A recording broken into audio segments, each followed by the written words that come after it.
नमस्कार दोस्तों, स्वागत है आप सभी लोगों का स्टडी ग्लोब्स पर। ये जो टसल चल रही है एक ही पार्टी में तीन लोगों के बीच में, और खास तौर पर शरद पवार और अजीत पवार के बीच में, कह रहे हैं कि भतीजा जो है वो चाचा के ऊपर भारी पड़ गया है। भतीजा ये कह रहा है कि चाचा वो उम्र हो चुकी है, थोड़ा सा आराम फरमाइए। लेकिन वहीं पर चाचा की जो बेटी है वो ये कह रही है, रतन टाटा, अमिताभ बच्चन, इनकी उम्र 80 पार हो चुकी है, फिर भी ये जो काम है वो कर रहे हैं। क्या है ये टसल, और आखिरकार इस विवाद की स्थिति में कैसे समाधान हो सकता है, क्या सॉल्यूशन निकल सकता है? जिस पार्टी के सिंबल को लेकर ये गुट आपस में भिड़ रहे हैं, आखिरकार इलेक्शन कमीशन उसका सॉल्यूशन कैसे कर सकता है, आज हम लोग इस लेक्चर में जानने की कोशिश करेंगे। अजीत पवार एक ऐसा नाम है महाराष्ट्र के अंदर जो कि अगर एक बात कोई कह दे तो एनसीपी के बहुत सारे समर्थक इनके पीछे चले आए, और इसी स्थिति के कारण आज शरद पवार के कई एमएलए जो है वो अजीत पवार के गुट के अंदर जाकर शामिल हो गए हैं। उनका यह दावा है कि लगभग 9 नहीं 40 एमएलए जो है वो शरद पवार के इस गुट के अंदर जा सकते हैं, अजीत पवार वाले। सुप्रिया सुले, जिनको एनसीपी का अध्यक्ष बनाया गया था, उस बात के ऊपर नाराज थे अजीत पवार, और सुप्रिया सुले ने यह कहा है कि बीजेपी ने एनसीपी को भ्रष्टाचार की पार्टी कहा था। इसका मतलब है कि यह बीजेपी के ऊपर भी प्रहार है।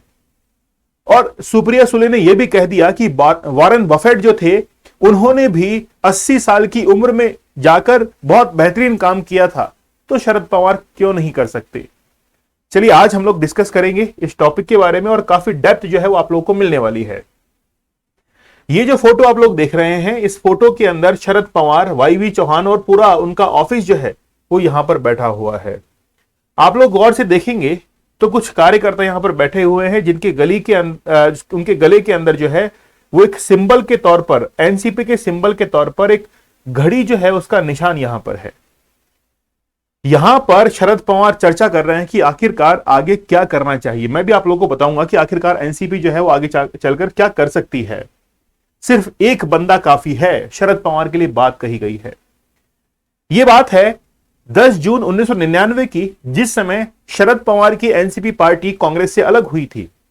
एक व्यक्ति के दम पर पूरी की पूरी एनसीपी पार्टी खड़ी हुई, और आज वो बंदा अपनी पार्टी को राष्ट्रीय स्तर का महत्व दिलाता है। खैर वो बात अलग है कि 2023 के अंदर एनसीपी को राष्ट्रीय पार्टी, नेशनल जो पार्टी है उसके दर्जे से हटा दिया गया था, लेकिन अब तक यह पार्टी नेशनल लेवल तक पहुंच चुकी थी। इसीलिए ये जो व्यक्ति है, समर्थक है, ये शरद पवार के बारे में कह रहा है कि सिर्फ एक बंदा ही काफी है, एक अकेला जो है वो सब पर भारी है। आगे चलते हैं, इस फोटो को आप लोग देखिए। अजीत पवार अपने समर्थकों के साथ में है, और इन्होंने भी यही सिंबल जो है वो यहां पर गले के अंदर डाल रखा है, घड़ी वाला सिंबल। तो आखिरकार ये सिंबल जो है, पीछे भी आप लोग देख रहे हैं, ये सिंबल जो है वो आखिरकार किसका है, कौन इसको यूज करेगा आगे जाकर, इस चीज को भी हम लोग क्लैरिफाई करने वाले हैं। सबसे पहले हम लोग एक ग्राउंड रियलिटी जो है उसको समझने की कोशिश करते हैं। वोटिंग जो है यानी कि 2019 के अंदर आप लोग को पता है कि बीजेपी सबसे बड़ी पार्टी उभर कर आती है 106 सीट के साथ में। शिवसेना के पास में 56 सीट थी, एनसीपी के पास में 53, कांग्रेस के पास में 44, और 29 सीट जो थी वो अन्य की थी, एक सीट इसमें खाली रही थी। एट प्रेजेंट क्या है, 106 सीट बीजेपी के पास में है। शिवसेना में एकनाथ शिंदे जो है उनके गुट के पास में 44 सीट है। अभी हम लोग यहां पर बात नहीं करेंगे, हम लोग बात करेंगे यहां पर, और इस वाले पे 2 पॉइंट पर हम लोग बात करने वाले हैं।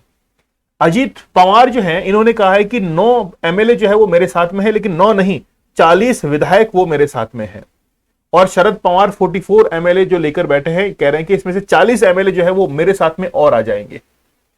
और ये जो है वो बेसिकली बीजेपी यानी कि एनडीए के साथ में मिलकर सरकार जो है वो अब चलाएंगे। आप लोगों को पता है कि अजीत पवार जो है वो डेप्यूटी सीएम की 5 बार शपथ, 5वीं बार जो है शपथ ले चुके हैं। महाराष्ट्र के अंदर डेप्यूटी सीएम 5वीं बार जो है वो बन चुके हैं। 2 अब डेप्यूटी सीएम बन चुके हैं महाराष्ट्र में। एक तो कौन हो गए, देवेंद्र फडणवीस, और दूसरे हो गए अजीत पवार। एट प्रेजेंट आंध्र प्रदेश सबसे ज्यादा उप मुख्यमंत्रियों के साथ में है। लगभग 5 उप मुख्यमंत्री जो है वो आंध्र प्रदेश में है। पूरे देश में अगर हम लोग बात करें तो ऑलमोस्ट 23 टू 24, अब जो है 24 हो चुके हैं अजीत पवार के साथ में। अगर हम लोग काउंट करें तो 24 जो है वो उप मुख्यमंत्री अभी पूरे भारत के पास में है।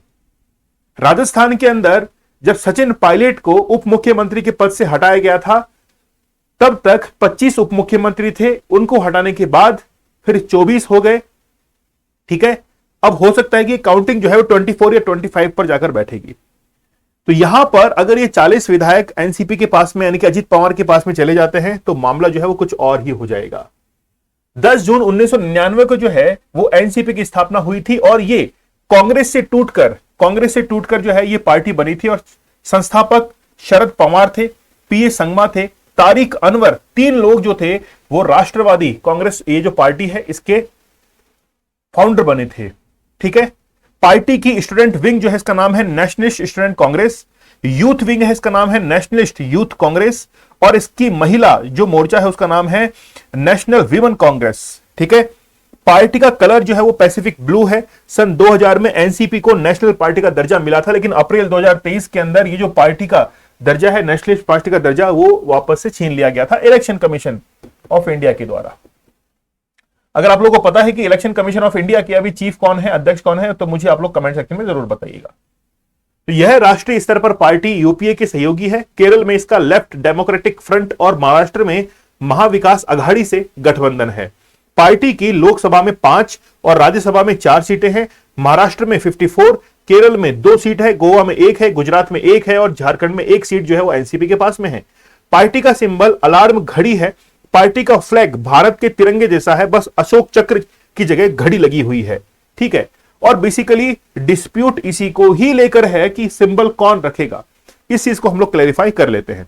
देखिए यहां पर इलेक्शन जो सिंबल होता है उसके लिए बेसिकली सिंबल एक standardise symbol allocation to a political party, एक स्टैंडर्डाइज सिंबल जो है वो अलोकेट किया जाता है ताकि जो इलिटरेट पीपल है या फिर आप जब ईवीएम के ऊपर वोट करने के लिए जाते हैं तो इजीली आइडेंटिफाई कर पाए कि वोट किसको देना है। ठीक है, और इलेक्शन सिंबल जो है वो बेसिकली एक रिप्रेजेंट करता है पार्टी को। ठीक है, ऑर्डर 1968 एक अधिनियम जो है वो इसके लिए काम करता है। तो बेसिकली हम लोग कह सकते हैं कि एक रिप्रेजेंट करता है पार्टी को वो सिंबल। अच्छा, अब देखिए क्या इलेक्शन कमीशन जो है वो इस डिस्प्यूट को रिजॉल्व करने की पावर रखता है। तो election symbol representation and allotment order 1968 empower to the election commission to recognise political parties and allot symbol.